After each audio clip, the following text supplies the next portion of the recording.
of discussing this most important issue, and that is the doctrine of salvation and the relationship that Jesus Christ accomplished by going to the cross.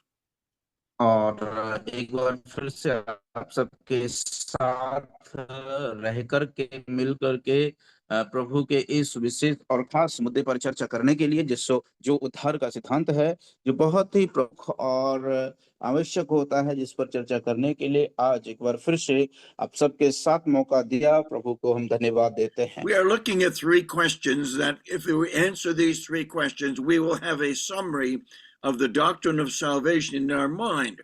It will help us in our worship. It will help us in our fellowship with each other, and it will minister to us in our work of evangelism.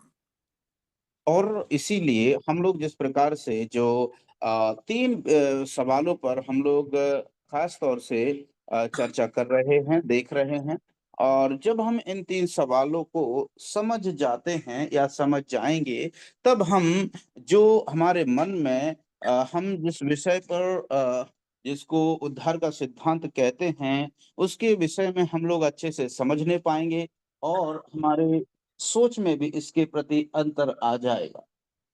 And so there are three questions, and these three questions are this: what happened when Adam sinned? And the reference is Romans chapter 5 and verse 12, where the word of God says, as by one man sin came into the world, and death by sin, and so death passed upon all men, all have sinned.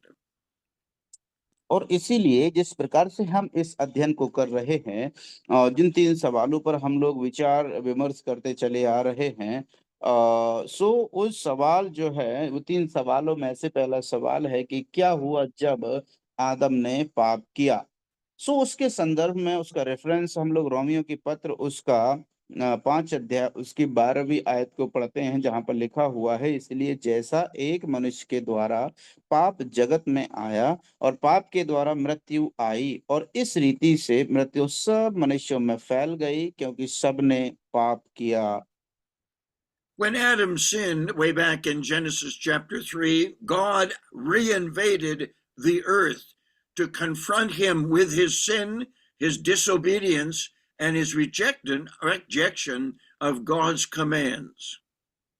और इसीलिए जब हम उत्पत्ति की पुस्तक में जब वापस जाते हैं और जाने के तत्पश्चात हमको समझ में आता है कि उत्पत्ति उसका 3 अध्याय में जब आदम ने पाप किया, तब परमेश्वर ने उनके लिए जो इस परमेश्वर की योजना थी उसको पुनर्स्थापित करके दोहराया।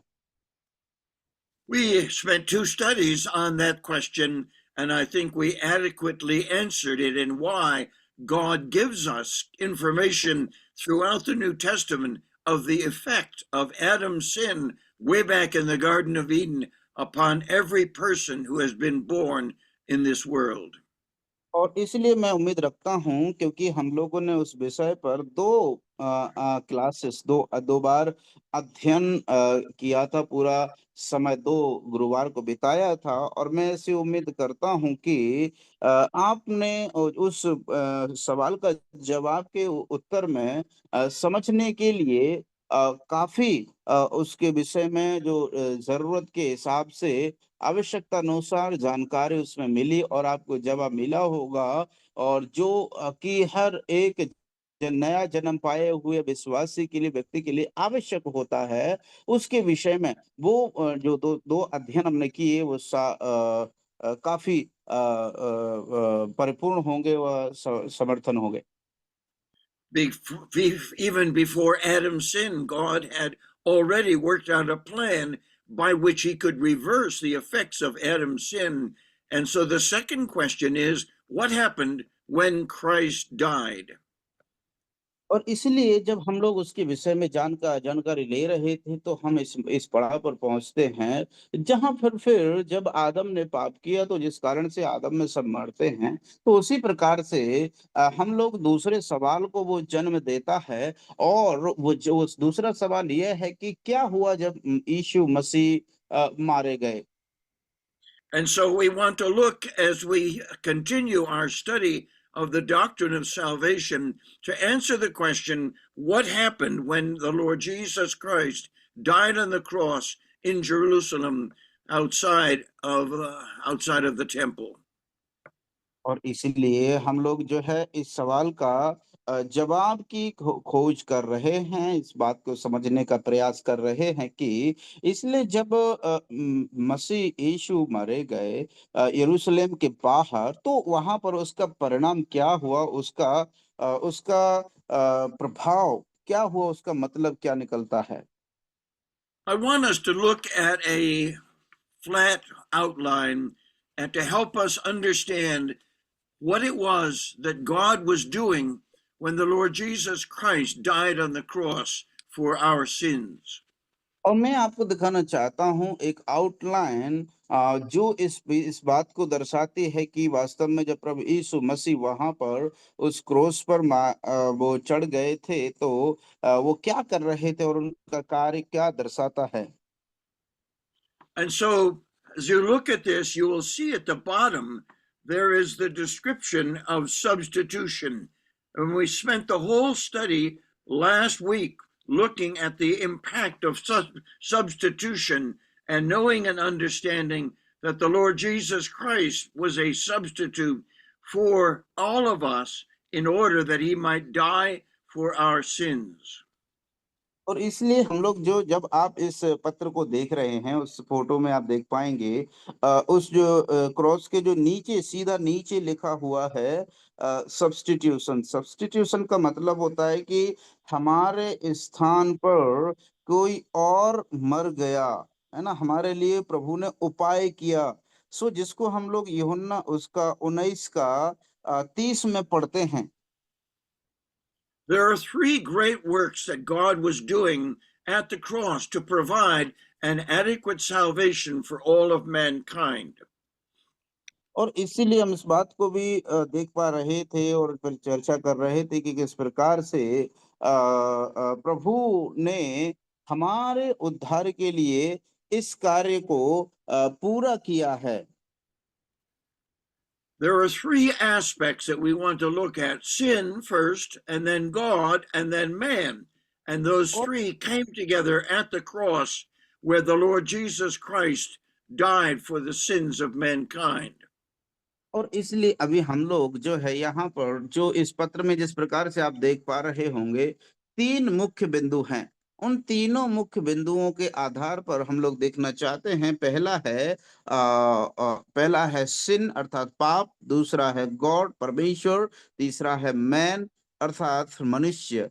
सो ये तीनों बिंदुओं के आधार पर आज की कक्षा में हम लोग आगे बढ़ेंगे। The problem of sin brought into the world through Adam's disobedience, God provided an answer, and that answer is redemption.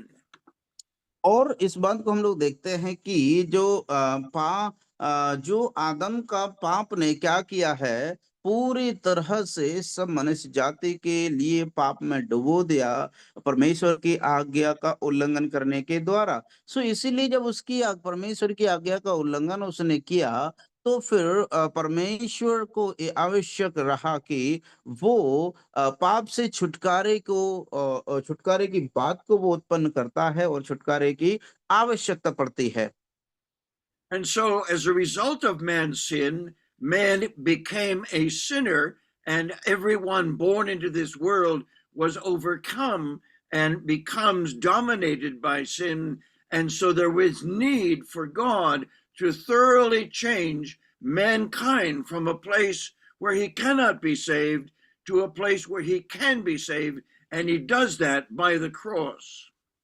और इसलिए मेरे प्यारे अजीजों, परमेश्वर ने इस प्रकार से उस कार्य को किया जहां पर पाप में जो व्यक्ति मर जाते हैं, पाप में जीवन बिताने के द्वारा सदा के लिए जब वो मरते हैं, तो उनको उस पाप से मरने की अवस्था से बदलाव की आवश्यकता पड़ती है, एक चेंज की जरूरत होती है। और वो बदलाव और वो चेंज देखिए, वो पाप में सदा सर्वदा के लिए मरने की बजाय परमेश्वर पर विश्वास करने के द्वारा, छुटकारा पाने के द्वारा परमेश्वर में सर्वदा के लिए उनका जीवन सुरक्षित हो जाता है। सो ये बदलाव की बहुत आवश्यकता होती है। पाप से छुटकारा के द्वारा ही ये कार्य पूरा होता है। The third aspect of the finished work of Christ is God's need to be propitiated or satisfied. And of course, what the Lord Jesus went through on the cross was adequate for God to deal with man's sin and be satisfied so he could provide salvation for all who believe. और इसलिए मेरे प्यारे अजीजों, ये जो तीनों दोनों प्रक्रियाओं के तत्पश्चात हम देखते हैं कि परमेश्वर ने इस कार्य को किस प्रकार से पूरा किया। और इस कार्य को हम लोग देख पाते हैं कि वो प्रभु यीशु मसीह के द्वारा उस कार्य को उसने पूर्णतः पूरी तरीके से उसने क्या किया, उसको बदल दिया, उस कार्य को पूरा कर दिया है। परमेश्वर ने मनुष्य को छुड़ाने के लिए उसका जो पाप की छुड़ौती का कार्य था, जो प्रभु यीशु मसीह को द्वारा उसको पूरा होना था, उसको यीशु मसीह ने क्रूस पर चढ़ करके पूरा कर दिया, सिद्ध किया, सिद्ध का बलिदान को चढ़ा करके उसने उस कार्य को पूरा कर दिया है। And so in our study last week, we spent the time understanding and appreciating the amazing subject of substitution that was the foundation stone of all that took place on the cross. And we found that there are several illustrations in the Old Testament that help us grasp that Jesus Christ died not for himself, but he died for all of mankind who have received a sin nature and have performed acts of sin. और इसलिए पिछले हफ्ते हम लोगों ने ये जो हम लोगों ने पिछले हफ्ते काफी गहरा विचार किया था, ये जो प्रतिस्थापन के बारे में, सब्स्टिट्यूशन के बारे में। और जहां पर हम लोग देखते हैं कि वो परमेश्वर ने किस प्रकार से प्रेम के जरिए सब मनुष्य जाति के लिए सब्स्टिट्यूशन का अर्थात प्रतिस्थापन का उसने कार्य किया है। मनुष्य जाति को बचाने के लिए उस क्रॉस पर किस प्रकार से यीशु मसीह के बलिदान के द्वारा हम लोग बचाए जा करके परमेश्वर में सुरक्षित किए गए हैं, यीशु मसीह में बचाए गए हैं। और जो परमेश्वर आदम में सब मरते थे, लेकिन यीशु मसीह के द्वारा सब जीवन को प्राप्त करें, क्योंकि उसने उस कार्य को, जो हमें बचाव का कार्य प्रभु यीशु मसीह ने किया है। I was asked to review the two illustrations out of the Old Testament that helps us understand why substitution is so important. और मुझे इस प्रकार से आवश्यक लगता है कि जो पुराने नियम में दो उदाहरण दिए गए हैं, उनको मैं आवश्यक रूप से दोहराऊं, जो इस बात को समझने में सहायता करता है कि ये जो सब्स्टिट्यूशन है बचाव के रूप में किस प्रकार से वो उसको सिद्ध करता है। And so we look back to Genesis chapter 22, and one of the most astonishing events in the Bible is where God commanded Abraham to offer up his son Isaac as a sacrifice.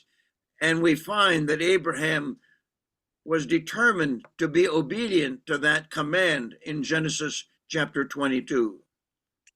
और इसलिए मेरे प्यारे अजीजों, इस बात को हम लोग पाते हैं उसका उत्पत्ति की पुस्तक में जब हम आते हैं तो हम लोग अब्राहम को पाते हैं, जो अपने ही पुत्र इसहाक को उस परमेश्वर के कहे अनुसार परमेश्वर की आज्ञा पालन करने के लिए पूर्णतः परमेश्वर का आज्ञाकारी होकर के वो इसहाक को बलि चढ़ाने के लिए उस बेदी पर लिटा देता है। And if you read Genesis chapter 22, you'll see an amazing transaction that God allowed Abraham to do, to bind his son, to place him on the altar, and to lift up his knife to kill his son as God had commanded. But God intervened and said, Abraham, Abraham, and he stopped him from offering his son on the altar with his knife and fire. और इसलिए मेरे प्यारे अजीजों, हम इस बात को देखते हैं, जब उत्पत्ति 22 अध्याय को आप पढ़ेंगे तो समझ पाएंगे कि परमेश्वर ने अब्राहम को इतनी हिम्मत दिया, इतना बल दिया कि वो अपने ही इकलौते और लाडले बेटे को उस बेदी पर, है ना, जो उसने बनाई थी, उस पर लिटाए, उसको बांधने की सामर्थ्य परमेश्वर ने अब्राहम को दिया। और साथ ही साथ बांधने के बाद परमेश्वर ने ही उसे सामर्थ्य दिया कि उसके ऊपर वो तलवार और चाकू को उठाए, उसको बलि करने के लिए। लेकिन हम इस बात को पाते हैं कि परमेश्वर ने ही फिर हस्तक्षेप करके उसे, अब्राहम अब्राहम अब्राहम, तू क्यों करता है ऐसा, रुक जा करके प्रभु ने उससे कहा। और इतना ही नहीं, वरन जैसे जब परमेश्वर ने उसे रोका, तो परमेश्वर ने इसहाक के स्थान पर वो बलि के, जो बकरा था, मेमना था, का उसने प्रबंध किया है। इसलिए हम इस बात को कहते हैं कि परमेश्वर जो है। And the text goes on in Genesis chapter 22 to say that Abraham lifted up his eyes and saw a ram caught in a thicket by its horns, and God commanded him to offer up the ram in place of or instead of his son Isaac. And so, substitution of the ram for the son of Abraham is a graphic picture of what God was going to do on the cross of the Lord Jesus Christ. और इसलिए मेरे प्यारे अजीजों, जिस प्रकार से हम लोग उस उत्पत्ति उसका 22 अध्याय को पढ़ते हैं, तब हम लोग इस बात को समझ पाते हैं कि परमेश्वर ने किस प्रकार से अब्राहम को अपने बेटे को बलिदान करने को, वो जब तलवार उठाया तो उसको हस्तक्षेप करके अब्राहम को रोकता है। उसके बाद में फिर जब अब्राहम पीछे मुड़ करके देखता है, तो क्या पाता है कि वहां पर झाड़ियों में एक मेढ़ा अपने सींग उस झाड़ी में फंसे हुए थे, वो वहां पर पाता है। और उसके बाद परमेश्वर अपने बेटे पुत्र इसहाक के स्थान पर उस मेढ़ा को वहां पर वो बलिदान करके चढ़ाता है। और इसलिए हम इस बात को पाते हैं कि परमेश्वर ने अब्राहम को, उसके पुत्र को बचाने के लिए, ये जो सब्स्टिट्यूशन अर्थात प्रबंध कर रहा, उसके स्थान पर दूसरा उपाय परमेश्वर ने किया है। सो इस बात को हम लोग देखते हैं कि परमेश्वर ने भी यीशु मसीह के द्वारा मेरे और आपके जीवन के लिए सब्स्टिट्यूशन का जो कार्य किया है, उसको प्रतिरोध स्थापन का काम किया है, वो मेरे और आपके लिए परमेश्वर ने इस मसीह के द्वारा उसे पूरा किया है। The second illustration of this amazing event was from the book of Leviticus on the Day of Atonement, which was the holiest day in the calendar of the nation of Israel. And that was a day when two goats were presented to the tabernacle or to the temple. One of them died for the sins of Israel, and the other one also had the sins of Israel confessed over them. And by a fit man, that live goat was taken out into the wilderness and left there as a evidence of God's finished work that was going to take place when the Lord Jesus Christ died and rose again to accomplish our salvation. और इस दूसरे उदाहरण को हम लोग लय व्यवस्था की पुस्तक में पाते हैं, जहां पर वो परमेश्वर के विश्राम दिन में, पवित्र दिन में, दो बकरों को तैयार किया जाना चाहिए था। और दोनों का कार्य ये था कि इस्राएल के पापों के लिए उन पर अंगीकार करके, एक को तो बलिदान करके परमेश्वर को सुगंधित अरोमा के रूप में परमेश्वर को बलिदान करके वेदी पर चढ़ा दिया जाता था।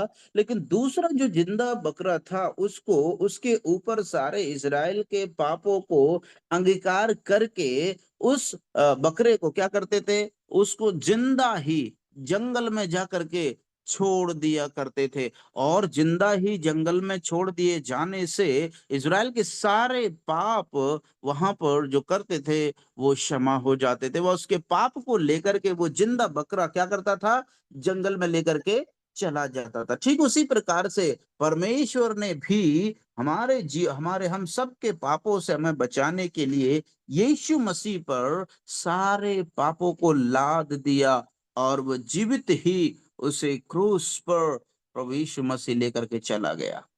And so God ordained, divinely, sovereignly ordained, that these pictures should be understood by everybody who wants to comprehend what happened when the Lord Jesus Christ died. And so the basis of the work of the cross is substitution, and we find it reviewed again and again. Even in 2 Corinthians chapter 5, it says that God was in Christ reconciling the world unto himself. And he says, and he died for all, that those who live should not henceforth live unto themselves, but unto him who died for them, that is, instead of them. And he became the substitute for the sins of the world, because he had no sins of his own. और मेरे प्यारे अजीज, इसलिए हम इस बात को देखते हैं कि परमेश्वर ने इन जो दोनों उदाहरण को उद्देश्यपूर्ण परमेश्वर के वचन में दिया है, क्योंकि हर एक व्यक्ति जो उद्धार के विषय में जब विचार करता है, यीशु मसीह के ने जो कार्य किया है, क्रूस पर मर गया है, उस पर जब विचार करने को आता है, तो ये वो दो उदाहरण हैं जिनके द्वारा वो पूर्णतः तरोली उसको इस बात को समझ में आ जाना चाहिए कि वास्तव में प्रभु यीशु मसीह ने उस कार्य को जो उसने क्रूस पर चढ़ के किया है, उसका मतलब क्या होता है। इसीलिए तो हम लोग जब कुरिन्थियों के पत्र में पढ़ते हैं कि उसी ने परमेश्वर ने जिससे पाप की पहचान नहीं थी, जिसने कोई पाप नहीं किया, उसने परमेश्वर ने हमारे लिए उसे पाप ठहराया, और उसी को जिसने हमें पाप ठहराया, हमें बचा लिया है। और ये तो परमेश्वर का दैवीय प्लान और उसकी योजना थी। डिवाइन प्लान के अनुसार ही परमेश्वर ने अपनी भली इच्छा के अभिप्राय से ही इस कार्य को अंजाम दिया, और यीशु मसीह ने मेरे और आपके स्थान पर वो सब्स्टिट्यूशन का कार्य को पूरा किया है। And so in the next few weeks, we will look at the three words that encircle the cross: redemption toward sin, reconciliation toward man, and propitiation toward God. These three words will occupy us for the next few weeks to understand the great work of redemption, the glorious work of reconciliation, and the precious work of propitiation. These are the words that surround the cross and give us an understanding of what it is that God was doing with his Son, Christ Jesus, in order to procure our salvation. और इसलिए आने वाले दिनों में हम लोग जो है तीनों हफ्तों में इस बात को हम लोग समझने वाले हैं। इस बात को हम लोग तीनों बातों पर हम लोग विचार करने वाले हैं कि प्रभु यीशु मसीह के द्वारा किस कार्य को परमेश्वर ने पूरा किया है। देखिए, ये जो कार्य को हम लोग देखते हैं, पहला पाप जिसके द्वारा छुटकारे की बात आती है, सिन, उसके बाद फिर सब्स्टिट्यूशन, जो प्रभु यीशु मसीह के द्वारा जो रिकंसिलिएशन को मनुष्य को बचाने के लिए फिर उसको रिकंसिलिएशन का कार्य अर्थात छुटकारे का कार्य, और उसके बाद में फिर प्रोपिशिएशन का मतलब होता है संतुष्ट करना, है ना, उसको शांत करना, धीमा करना, है ना। परमेश्वर के जो कार्य था उसको प्रभु ने क्या किया है, पूरा किया है, और उसको पूरा करने के द्वारा परमेश्वर का जो क्रोध है परमेश्वर के प्रति मनुष्य जाति को छुटकारा दिया है। सो तीनों बिंदुओं पर हम लोग आने वाले समय में, आने वाले हफ्तों में चर्चा करेंगे। पहला है पाप जो छुटकारे के लिए आवश्यक होता है, उसके बाद है फिर मनुष्य जो रिकंसिलिएशन अर्थात पाप की जगह पर उसको पश्चाताप करने के द्वारा, तीसरा पश्चाताप करने के द्वारा फिर प्रोपिशिएशन अर्थात जो परमेश्वर का क्रोध था उसे वो शांत करने के द्वारा परमेश्वर में हमें वो उस कार्य को पूरा करके देता है। So this evening we will begin our study on the word redemption. That is redemption toward sin, and it is in order that God might redeem all of mankind from their sin and prepare them to be the children of God through faith in Jesus Christ. और इसलिए आज शाम के समय में हम लोग जो पहला बात है पाप जिसका रिडेम्पशन के विषय में अर्थात छुटकारे के विषय में आज शाम को हम लोग सीखने वाले हैं। और ये इसलिए आवश्यक हो जाता है क्योंकि उस जो परमेश्वर ने हमारे लिए जो इस कार्य को पूरा किया है छुटकारे का, पाप से मुक्ति का जो कार्य को प्रभु यीशु मसीह के द्वारा पूरा करता है, उसको आज शाम के समय हम लोग चर्चा करने वाले हैं। And so we want to look at two things that relate to this wonderful word that is used so many times in the Bible. In the book of Colossians, chapter 1 and verse 14, it says, "In whom we have redemption through his blood, the forgiveness of sins." और इसलिए देखिए हम लोग आज परमेश्वर के वचन के में हम लोग उस बात को आज हम लोग सीखने वाले हैं, उस बात के विषय में चर्चा करने वाले हैं, खास तौर से उस बात के बारे में जो कई बार जो है वो वचन परमेश्वर के वचन में इस्तेमाल किया गया है।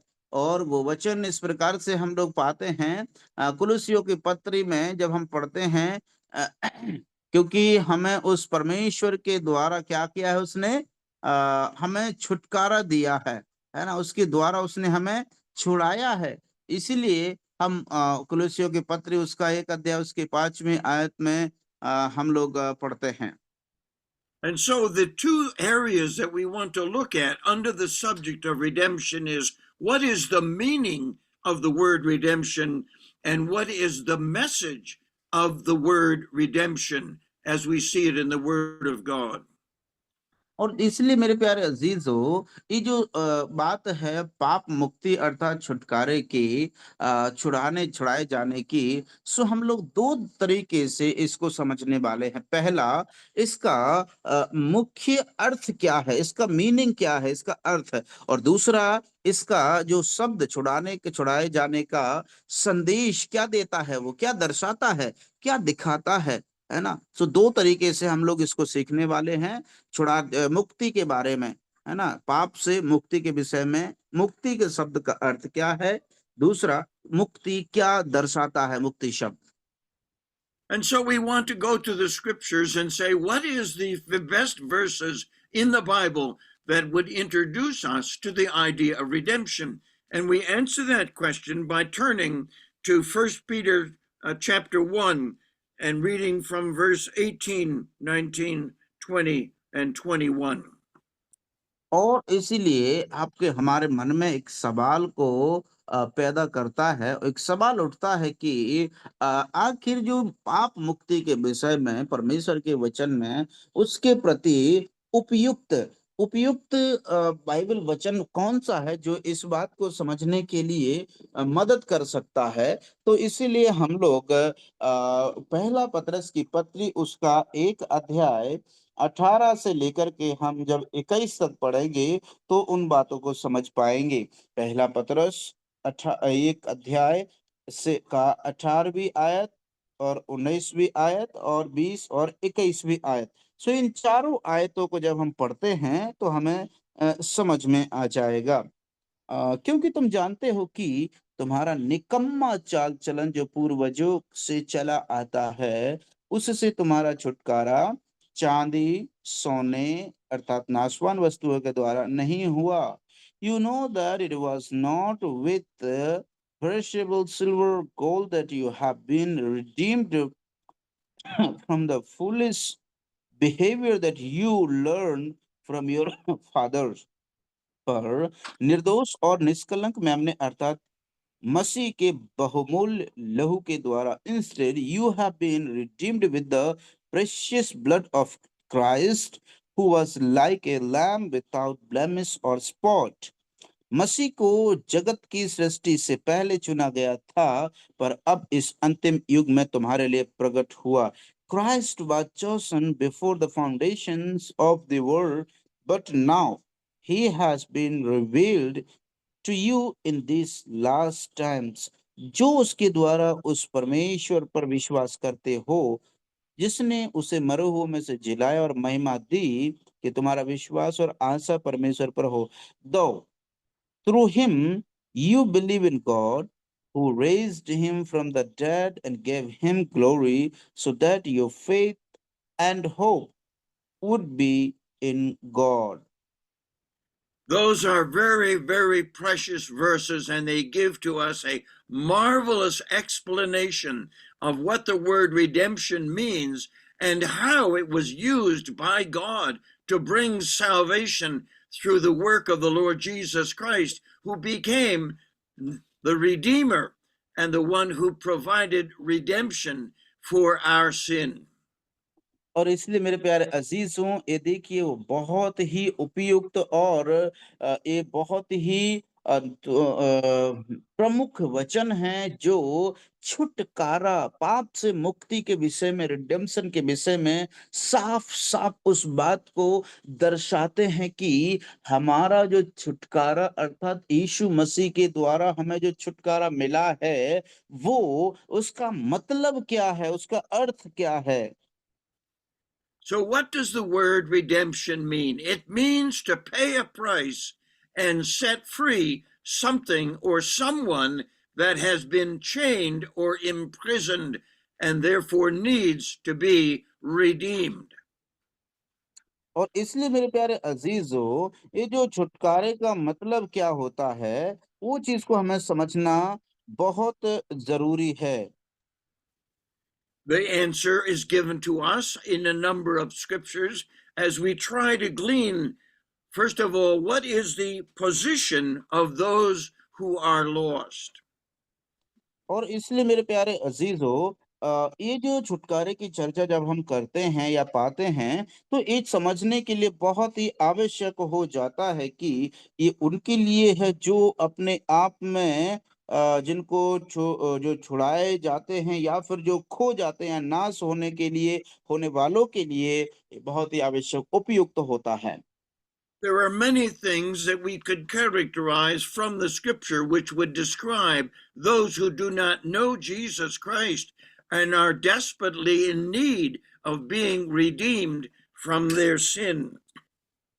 और इसलिए ये तो उनके लिए साबित होता है जो जिनको आवश्यकता होती है छुटकारे की, बहुत ही तत्काल प्रभाव से आवश्यकता वो समझते हैं कि जिन्हें जरूरत है कि वो बचाए जाएं छुटकारा पाने के लिए। सो ये वाक्यांश उनको समझने के लिए बहुत आवश्यक है। The Bible categorically says all have sinned and come short of the glory of God. परमेश्वर का वचन बाइबल इस बात को साफ रीति से बताता है कि सबने पाप किया है और परमेश्वर की महिमा से रहित हैं। The Old Testament says the soul that sins, it shall die. And the New Testament says the wages of sin is death. और पुराना नियम इस बात को बताता है कि जो आत्मा पाप करती है, जो भी करता है वो मर जाएगा, लेकिन नया नियम बताता है कि पाप की मजदूरी तो मौत है। So, because man is a sinner and enslaved to sin by his sin nature, he needs release and redemption from that sin in order that he might please God and be separated from the judgment that is hanging over his head. और इसलिए वो जो व्यक्ति जिसने पाप किया है, परमेश्वर की आज्ञा का उल्लंघन किया है और पाप की मजदूरी तो मौत है, और उस व्यक्ति के नाम पर जो लेख लिख चुका है, जो उसको पापी साबित करता है, जो उसको नाश की ओर लेके जाता है, सो ये बात आवश्यक हो जाती है कि ऐसे व्यक्ति के लिए छुटकारा पाने की और पाप मुक्ति की बहुत ही आवश्यकता होती है।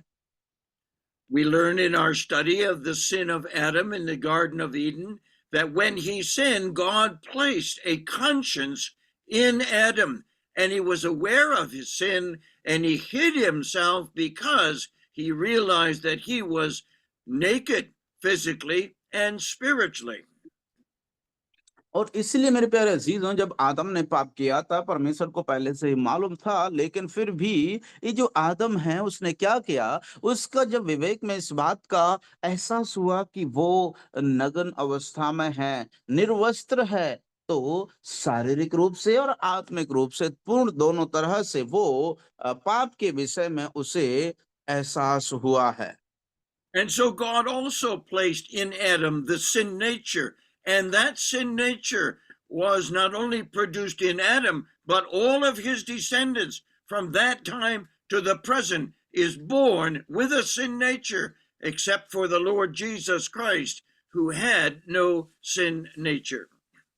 और इसलिए आदम में हम इस बात को पाते हैं कि वो आदम जिसमें पाप का जो स्वभाव है, अनाज्ञाकारिता के द्वारा उसने क्या किया है, पाप कर बैठा आदम। और पाप करने के द्वारा ही हम इस बात को पाते हैं कि उसका स्वभाव में पाप आ जाता है। लेकिन हम इस बात को साथ ही साथ पाते हैं कि प्रभु यीशु मसीह में जिसको परमेश्वर ने भेजा मनुष्य को बचाने के लिए, छुड़ाने के लिए, उसके अंदर वो निष्कलंक और निष्पाप थे। Sin consciousness does not need to be taught to children that come into this world, because they are aware by virtue of their conscience that they have done something wrong, and they do the same thing that Adam did. They hid themselves, or they reject the idea that they sin, or they lie and say they didn't do it. And you don't have to teach children that. That is the result of the sin nature, and that is why man needs to be redeemed and have the redemption that is available in the Lord Jesus Christ. और इसीलिए मेरे प्यारे अजीजो, हम इस बात को पाते हैं, इस बात को देखते हैं कि जो परमेश्वर ने आदम ने जब पाप किया था और उसी पाप का नेचर व स्वभाव आदम के द्वारा संपूर्ण मनुष्य जाति में फैल जाता है। और सबसे उत्तम उदाहरण, उपयुक्त उदाहरण, नमूना हम लोग देख सकते हैं बच्चों के जीवन में। देखिए, जब कभी भी बच्चे कुछ भी गलत काम करते हैं, यद्यपि उनकी छोटी उम्र से ही, है ना, जब वो बालक की अवस्था में भी होते हैं, उसी उम्र से हम लोग क्या पाते हैं, उन्हें कोई नहीं सिखाता है। मानो वो कोई गलती कर देते हैं, तो वो जो जो कार्य गलती करने के बाद में आदम ने किया, वही बात को, वही प्रतिक्रिया को बच्चों के द्वारा भी हम लोग करते हुए देखते हैं। देखिए, उन्हें कोई नहीं सिखाता है कि तुम जाकर के वो छुप जाओ या छुपा लो या झूठ बोलो, लेकिन ये सारी बातें क्या करते हैं, छोटे बच्चे स्वभाव ही से उस बात को वो बोलते हैं व प्रकट करते हैं, क्योंकि वो आदम का स्वभाव आज भी प्रकट रूप से प्रचलन में है। और इसीलिए बच्चे क्या करते हैं, झूठ बोलते हैं, छिपा लेते हैं, क्योंकि वो समझ जाते हैं कि हमने क्या किया है, गलती की है। And so the Bible again describes Adam and all of his descendants as dead in trespasses and sins, enslaved to sin, and he has no means, no ability, and no capacity to get out of his sinfulness and to get away from the nature that drives him to sin even as a child. और यद्यपि हम इस बात को देखते हैं कि वो बालक होने की अवस्था में भी देखिए उसको उसके इस पापी स्वभाव से, है ना, वो चाह कर भी उससे निकल नहीं सकता, उससे बच नहीं सकता। लेकिन चाह कर भी हम इस बात को पाते हैं कि वो उसी पापी स्वभाव के कारण ही वो इस प्रकार की प्रतिक्रिया को करता है, और उस पापी स्वभाव से वो अपने आप से छुटकारा नहीं पा सकता। Man is not as sinful. Now, all men are not as sinful as they can be, but they have a tendency and a drive towards sin, and it will control them, and they become slaves of sin, and they need to have some way in which they can escape the dominion of sin in their life. और इसलिए इस बात को हम लोग पाते हैं कि सब मनुष्यों को जिस तरह से पापी होना चाहिए या पाप करना चाहिए, सब नहीं करते हैं। लेकिन फिर भी उनके स्वभाव के, जो पापी स्वभाव के कारण सभी मनुष्यों को यह आवश्यक होता है, जरूरी होता है कि उनको उनके जो स्वाभाविक पापों से उन्हें छुटकारे की जरूरत पड़ती है। And so man chooses a number of different ways in which they can hopefully redeem themselves from their sin. by doing good things, by living according to the golden rule, by trying to keep the law, by living a good life, and try so many things to do that they hope will redeem them and separate them from the judgment of God in death because of their sin. और इसलिए मेरे प्यारे अजीजों इस बात को हम लोग पाते हैं कि क्योंकि इस प्रकार से मनुष्य इस पाप के स्वभाव से उनका विवेक इस बात को विवश करता है कि कैसे कैसे वो इस पाप से छुटकारा पा सकते हैं, कैसे वो इस पाप से बच सकते हैं, इस पापी स्वभाव से, पाप के परिणाम से। सो उसके प्रति कई प्रकार से मनुष्य प्रयास करता रहता है ना? धार्मिकता के काम करने के द्वारा, पुण्य के काम करने के द्वारा, भले काम करने के द्वारा, अच्छी स्वभाव को और अच्छी व्यवस्था का पालन करने के द्वारा, नियम अनुसार चलने के द्वारा कई तरीके मनुष्य अपनाता है ताकि वो उन पापों से क्या बच सके या उसका बचाव हो सके। And so the Bible is again very clear that the result of sin and the sin nature in all mankind is death, physical death, spiritual death, and ultimately eternal death. That is the punishment that God, in his sovereign choice, made as the penalty for sin in the lives and hearts of all men and women born in this world. और इसलिए मेरे प्यारे अजीजों हम लोग इस बात को पाते हैं कि इसीलिए लेकिन परमेश्वर के वचनानुसार जो पाप की परिणाम क्या है ना? पाप का परिणाम, पाप का मजदूरी है मौत, और वो मौत आत्मिक, शारीरिक और अनंतकालीन मौत है, जिससे ऑफ कोर्स कोई भी किसी भी प्रकार से बच नहीं सकता सिवाय प्रभु यीशु मसीह के द्वारा। मनुष्य चाहे कितना ही प्रयास कर ले, चाहे कितने ही कार्यों को वो अपना ले, लेकिन प्रभु का वचन साफ-साफ कहता है कि पाप का मजदूरी तो मौत है। शारीरिक मौत, आत्मिक मौत और अनंतकालिक अर्थात इटर्नल मौत के विषय में। So, do I need to say it again so it's very clear in our minds? The Bible says the wages of sin is death. The Bible says the soul that sins, it must die. And so the punishment that God ordained for our sin is death.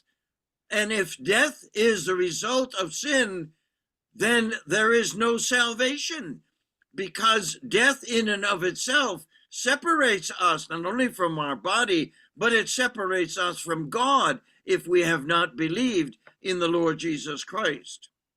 और इसलिए मेरे प्यारे अजीजों मैं समझता हूं कि ये बात बिल्कुल क्लियर है और आईने के समान साफ है, क्योंकि प्रभु का वचन साफ साफ रीति से कहता है कि पाप की मजदूरी तो मौत है। पाप की मजदूरी तो क्या है? मौत। और मौत क्या करती है? एक मनुष्य को उसके जीवन से अलग कर देती है, उसके परमेश्वर से उसको अलग कर देती है। और परमेश्वर से अलग करने का मतलब है वो व्यक्ति पाप में अनंतकालीन मृत्यु का शिकार वो हो जाता है। और उससे बचाव ऑफ कोर्स अगर उसने यीशु मसीह पर विश्वास नहीं किया है, तो उसका जीवन, उसकी आत्मा जो उसने पाप किया है, मरने के बाद में मृत्यु का मतलब है सेपरेशन, अलगाव, जो उसे परमेश्वर से अनंत काल के लिए उस नरक में, उस मृत्यु में उसको पहुंचा देगा। And God takes the amazing initiative way back in Genesis chapter 5 to explain to us that the result of sin is death. And you read that chapter and it says so and so was born and he lived 500 years and he had children and he died. And it goes on to say, and he died, and he died, and he died. And name after name is brought forth in that chapter. It tells that they were born, that they had children, and some 800 or 900 years later, they still died. And so the word of God declares so clearly that sin came into the world, and mankind, because of his sin, was going to die physically and would die spiritually as well.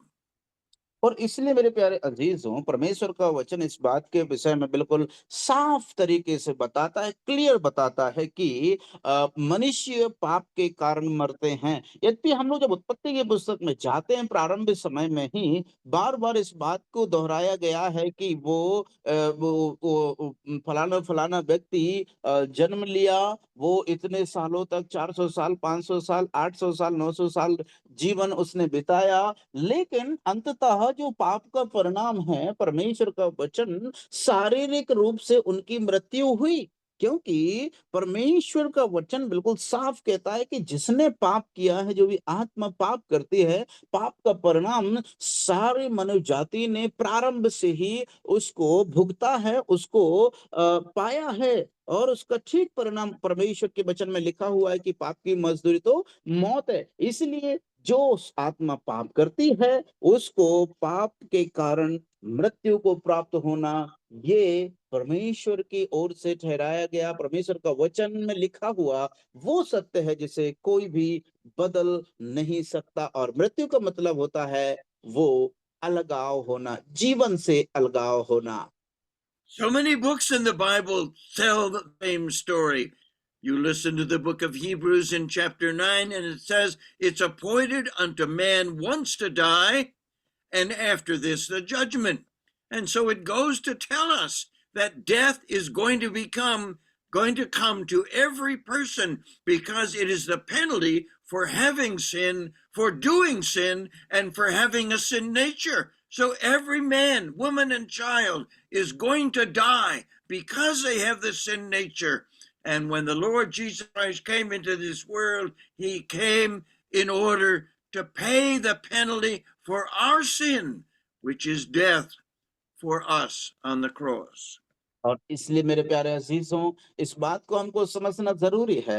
हर एक उस विश्वासी को, हर एक उस व्यक्ति को इस बात को समझना जरूरी है कि पाप की मजदूरी तो मृत्यु है। लेकिन जब हम नए नियम में आते हैं, कई पुस्तकें, वचनों में इस बात को कई बार दोहराया गया है कि पाप के विषय में, उसका परिणाम के विषय में। यद्यपि आप इब्रानियों की पत्री उसका 9 अध्याय में जब आते हैं, जहां पर हम लोग वचन में लिखा हुआ पाते हैं कि ये तो मनुष्य के लिए नियुक्त किया गया है कि मनुष्य का एक बार मरना और उसके बाद न्याय न्याय का होना नियुक्त किया गया है। और न्याय होने का मतलब है, परमेश्वर का वचन में जो पाप का मजदूर है, उसको जो व्यक्ति जीवन को जिया है, वो मरना उसका तय है, नियुक्त है। लेकिन उसके साथ उसका न्याय भी होना नियुक्त है। इसीलिए मृत्यु के कारण वो व्यक्ति जो मरते हैं प्रभु के बिना इस दुनिया में, पाप का परिणाम क्या निकला? मौत।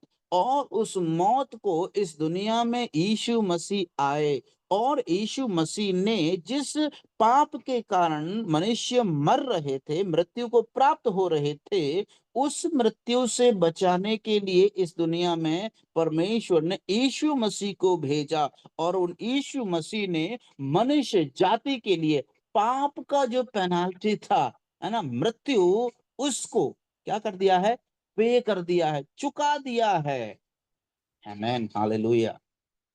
First yes. John tells us that God manifested his Son to bear away our sin, and there was no sin in him.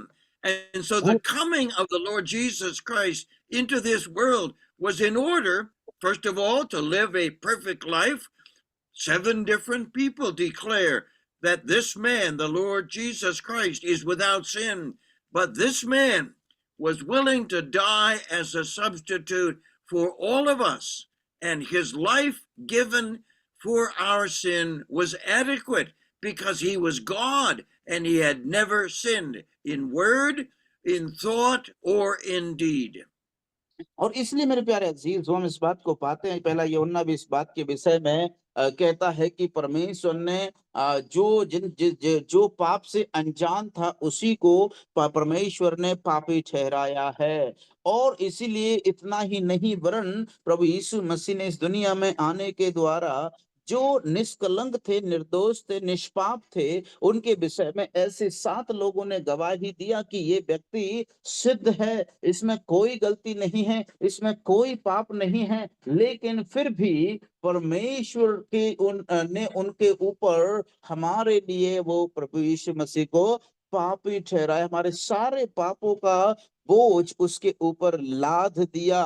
क्योंकि जो पाप के कारण लोग मरते थे, उनसे बचाव के लिए यीशु मसीह ने उस कार्य को उस कलवरी के क्रूस पर चढ़ करके उसने पूरा कर दिया है। मुझे और आपको बचाने के लिए, मुझे और आपको परमेश्वर के साथ उस पुनः रिश्ता बनवाने के लिए, जीवन बता देने के लिए, मृत्यु से बचाव के लिए यीशु मसीह ने उस कार्य को, छुटकारे के कार्य को पूरा किया है। And so God set up an amazing experience outside of Jerusalem in the presence of the leaders of Israel, of the Roman governors and the Roman people, soldiers.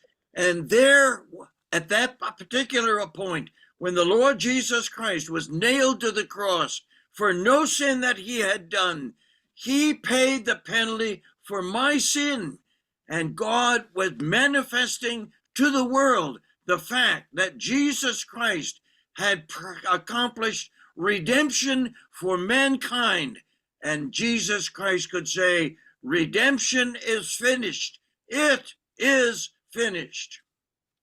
और इसलिए मेरे प्यारे अजीजों, जो कार्य को जो उस प्रभु यीशु मसीह के लिए जिस कार्य को परमेश्वर पिता ने ठहराया था उसको करने के लिए, हम इस बात को देखते हैं, उन बातों को, उन कार्यों को जो सजा थी मेरे और आपके नाम के लेख में था, मेरे और आपके विरोध में था, उसको यीशु मसीह पर परमेश्वर पिता ने डाल दिया। और यीशु मसीह ने एक सिद्ध जीवन जीने के द्वारा, ना तो उसने पाप विचारों में किया, ना ही कर्मों में किया, ना ही व्यवहार के द्वारा किया, किसी भी तरह से वो एक इस प्रकार का जीवन जीने के द्वारा, एक सिद्ध बलिदान करने के द्वारा मुझे और आपको, मेरे और आपके पापों के बलिदान लिए बलिदान होकर के उस मृत्यु के बंधन से, उसके उस अंत से हमें बचाने के लिए यीशु मसीह ने जो छुटकारे का काम किया है, जिसने पाप को नहीं जाना, वो हमारे लिए पापी बन गया। And so we need to again look at our outline. First of all, the position of the lost. They are enslaved to sin, and they are desperately in need to be set free from the bondage to sin. The payment that was required is death, physical death, in the person of the Lord Jesus Christ. And thirdly, the price that was received at the cross. The Lord Jesus paid the price to God, and he paid it for all of us. और इसलिए मेरे प्यारे अजीजों, हमको जो प्रारंभ में जानना पड़ेगा कि किस प्रकार से उन जो खोए हुए और नाश होने वाली आत्माओं के लिए परमेश्वर ने किस प्रकार से उस कार्य को पूरा किया है। क्योंकि जो खोए हुए का मतलब है वो पाप में लीन होकर के अनजाने में और जानबूझ करके पाप में जीवन बिता रहे थे, उनके लिए परमेश्वर ने, अर्थात यीशु मसीह ने वो जो प्राइस को, है ना, जो उस कीमत को उसने जो पे किया है, कीमत को उसने चुकाया है, वो इसीलिए है, उस कीमत को, जो पाप की मजदूरी थी, कीमत थी, उसको चुका करके परमेश्वर के लिए उसने उसको चुका दिया है, ताकि जिसके द्वारा मैं और आप उस पाप के उस पेमेंट से, मजदूरी का शिकार ना बने, उससे मुझे और आपको पेमेंट ना करना पड़े। इसीलिए उसने मुझे और आपको छुड़ा दिया है, पापों से बचा दिया है, और पूर्णतः परमेश्वर में हमें फ्री कर दिया है, स्वतंत्र कर दिया है, बचा लिया है। And so God himself, in the presence of what happened in Jerusalem at the crucifixion of the Lord Jesus Christ on Golgotha, the price was paid to God. God required the punishment of death, physical death, spiritual death, and the equality of eternal death. It was accomplished by Christ to God for us. Let us never forget that idea. The price was paid to God. There are those that say that Christ paid the cost to Satan. That's not true. It was paid to God. It wasn't paid to the Father. It was paid to God by Christ in his death, burial, and resurrection, and it was paid for all of us.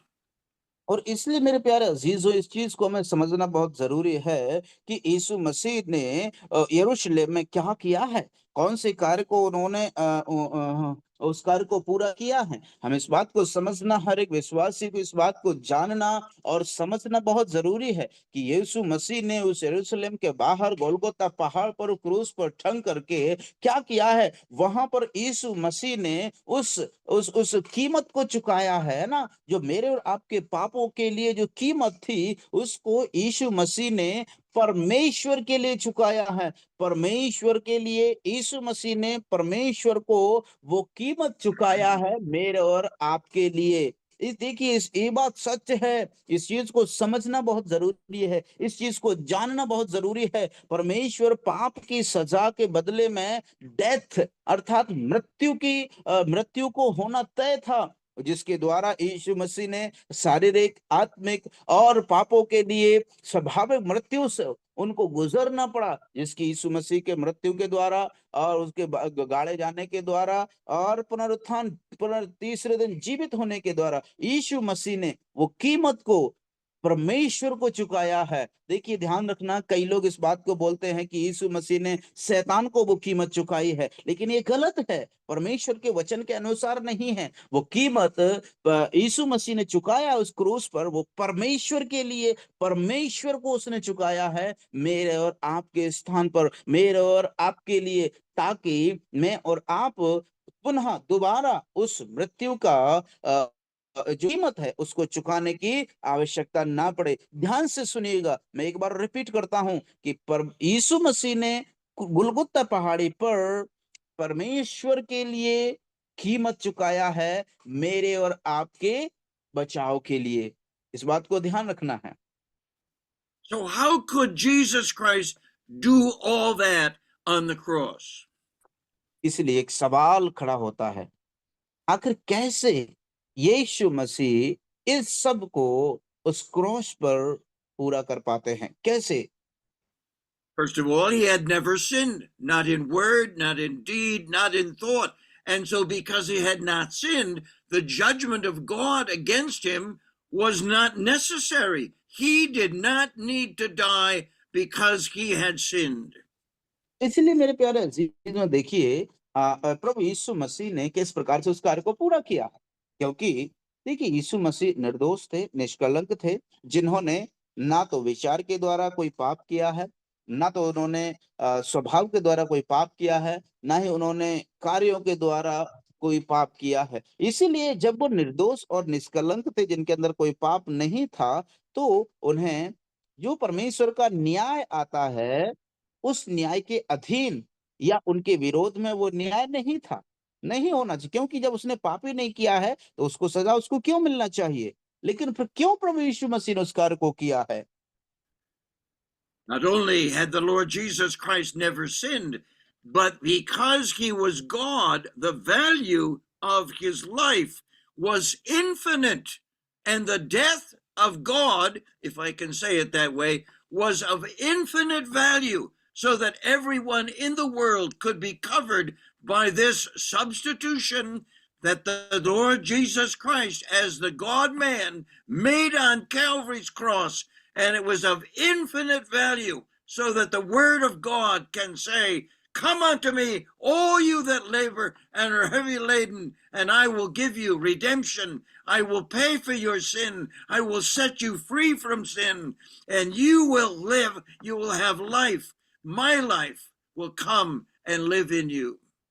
और इसलिए मेरे प्यारे अजीजों, इसलिए तो इस बात को हम लोग देखते हैं कि प्रभु यीशु मसीह ने इस बात की घोषणा को किया है कि देखिए, जो कार्य को उसने पूरा किया है मेरे और आपके लिए, बाहर एक नाश होने वाली आत्मा के लिए प्रभु यीशु मसीह ने परमेश्वर के द्वारा ठहराई गई जो कीमत थी, उसको उसने क्या किया है, चुका दिया है, उसे पूरा कर दिया है। इसीलिए वो निर्दोष और निष्कलंक होने के नाते क्या किया उसने, ओ निष्कलंक और निर्दोष होने के नाते वो भूला है, हे तुम सब परिश्रम करने वालों और बोझ से दबे हुए लोगों, तो मेरे पास आओ, मैं तुम्हें विश्राम दूंगा, मैं तुम्हें छुटकारा दूंगा, मैं तुम्हें उस पाप से बचा सकता हूं, मैं ही तुम्हें तुम्हें छुटकारा दे सकता हूं, मुक्ति दे सकता हूं, तो मेरे पास आओ। इसलिए जो भी उसके पास आता है वो सच में, वास्तविक रूप में छुटकारा पाता है, उद्धार पाता है। And God established the means of salvation by believing in the Lord Jesus Christ and believing in the work of the Lord Jesus Christ on the cross. And so we have the freedom and the responsibility to go into all the world and proclaim that Jesus Christ died as a substitute for all, and those who believe in Christ will be redeemed from their sin. They will be given the life of Christ, and the blessing of salvation will flow into them for all eternity. और इसलिए मेरे प्यारे अजीजों, देखिए, ये बात बहुत आवश्यक है, क्योंकि हम परमेश्वर पिता के द्वारा, है ना, यीशु मसीह के ने जो कीमत को चुका दिया है, उस पर विश्वास करने के द्वारा हम बचाए गए हैं, छुड़ाए गए हैं। मेरे और आपके विरोध में जो कीमत थी, है ना, मेरे और आपके नाम पर जो लेख था, उसकी कीमत को प्रभु यीशु मसीह ने परमेश्वर को क्या कर दिया है, चुकता कर दिया है। इसीलिए मैं और आप उस प्रभु के द्वारा स्वतंत्रता पा चुके हैं, छुटकारा पा चुके हैं। इसीलिए मेरे प्यारे अजीजों, मैं और आप जो छुटकारा पाया है, इस बड़ी जिम्मेदारी दी है कि हमें सारे जगत में, सारे वर्ल्ड में, संसार में जाना है, उस सुसमाचार को, गुड न्यूज को, है ना, लोगों तक पहुंचाना है, छुटकारे के लिए, कि परमेश्वर पिता ने यीशु मसीह के द्वारा उस कीमत को चुका दिया है। जो भी इस पर विश्वास करेगा वो बच जाएगा और वो स्वतंत्र हो जाएगा। Hallelujah, thank you.